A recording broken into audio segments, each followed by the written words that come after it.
This is a SIG 550. It's designed to destroy anything standing within its 400-meter trajectory.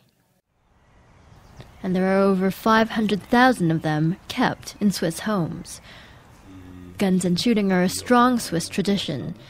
Basic military training is mandatory for young men, and afterwards they're required to keep their weapon at home. Mark Heim is the Ticino representative for the lobby group Protel.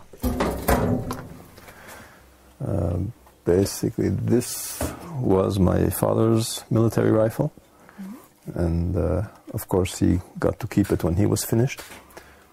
I have my grandfather's rifle in the office, hanging on the wall.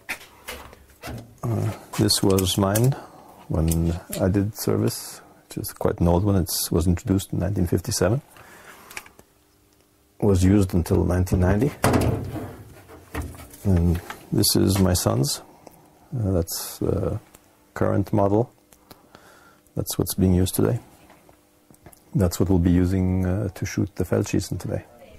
The Feldschießen, or Tiro Federale in Campania as it's known in these parts, is an annual Swiss event, and it's also the largest shooting festival in the world. Roughly 200,000 people come out to target practice all across the country. Ammunition is provided by the government. Heim goes regularly to this range, and it's often a family affair. It was organized by the government to have a very high state of readiness for the Swiss military and population. The target has always been that within 24 to 48 hours, Switzerland could mobilize a pretty large army, I mean, even by European standards.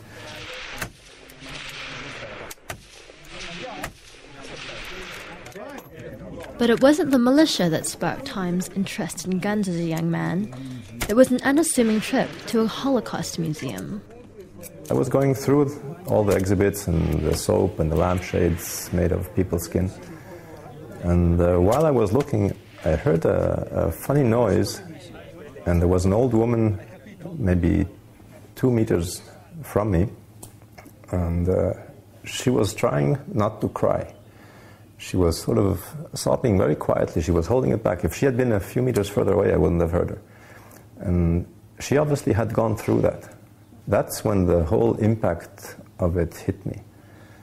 And I promised myself I would never be in her situation.